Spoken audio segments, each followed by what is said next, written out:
My mom died 5 days after I turned 24.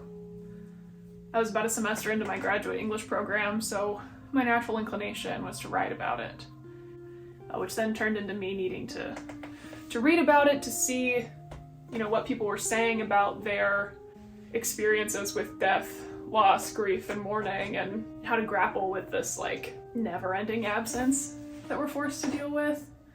What the hell does it all mean? And what do we do with it now that it's here? Luckily, I was allowed to explore this probably masochistic endeavor in my program, and that is how and why I am bringing this to you, whoever you are, now. We, being myself and my professor that I subjected to this tragic project, we read a lot. We spent about 8 weeks covering 8 different grief narratives, highlighting the differences and understanding where what I had to say about grief fit into this larger picture.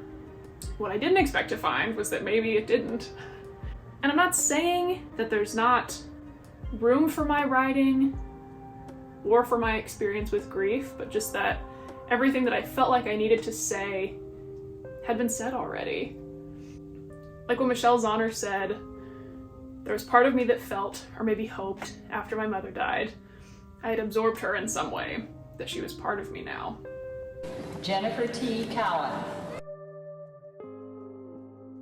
Or when Erin Lee Carr received an email from a friend after asking what to do with the people who don't know what parental loss is like. The other ones don't know it yet, and they have to subconsciously fear it until their time comes to say goodbye. Be tender. It's not their fault, they don't have any idea yet.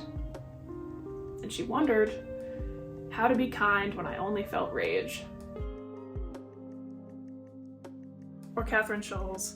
I am glad unequivocally that my father is out of pain, but that is as far as I'm able to go. Way down in the core of selfhood where emotion begins, it is impossible for me to offer death any more gratitude than that, or to pretend that I don't wish that my father were still alive and would be alive forever. For Joan Didion. Why did I remain so unable to accept the fact that he had died? Was it because I was failing to understand it as something that had happened to him? Was it because I was still understanding it as something that had happened to me? At the end of the day, death is the most common and most certain part of being alive. And does that make it less important to talk about, to write about, to read about?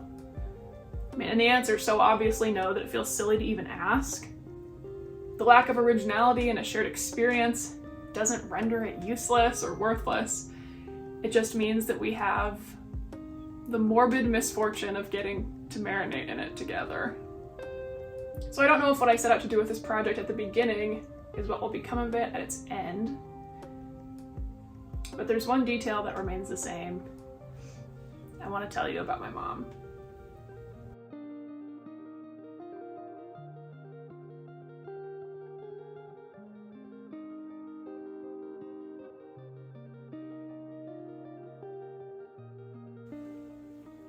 Catherine Schultz wrote, "There's no honor in feeling awful, and no betrayal in feeling better. And no matter how dark and salted and bitter cold your grief may be, it will never preserve anything about the person you mourn. Despite how it sometimes feels, it's never kept anyone alive, not even in memory. If anything, it keeps them dead. Eventually, if you cannot stop mourning, the person you love will come to be made only of grief." I don't want my mom to be made up of only pain, suffering, cancer, and anger in my memory. It's difficult to not linger on the last few weeks of her life, the ones that were different and special and devastating in their own way. I make an effort every day to remember her as she was, before the life that she had crafted for herself was stripped from her. I think that selfhood is comprised of everything that we love and care about. And these are some of the things that are to me, my mother, and I find comfort in them every day, and I flock to them when everything feels too heavy. A cold can of Coke poured into a red Solo cup over Hy-Vee gas station ice. And yeah, it did need to be that specific.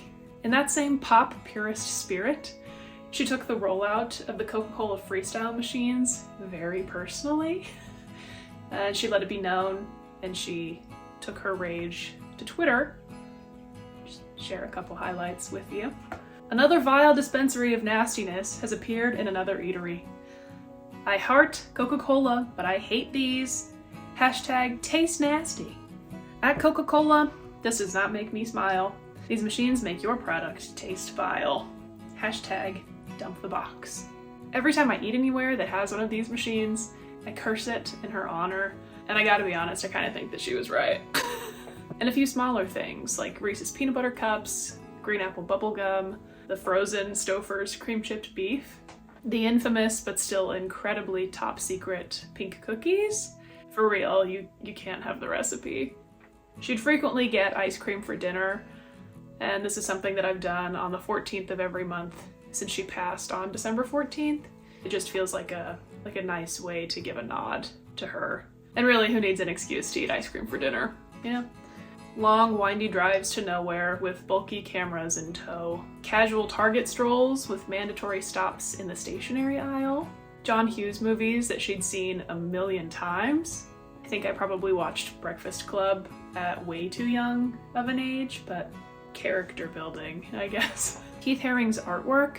I kept most of the things that she had with his stuff on it, but people have started gifting me items in the same spirit because they thought of her and then they thought of me. And pink sunsets that I feel like she put in the sky just for me, almost as a way of saying, hello, I'm here. I haven't gone too far. I try to surround myself with these things, or do them as often as I'm able, in an effort to keep my mom alive for me in some way. Death often feels like the final say, but I don't think that it has to be. By the time you're seeing this, it will have been about 1.5 years since she died. I still find myself stumbling around in a grief-induced haze, and I don't know if it ever gets easier. And I don't know if I want it to. I sought out this opportunity to make a space for the things that I had written about my mom and for my mom since she had passed.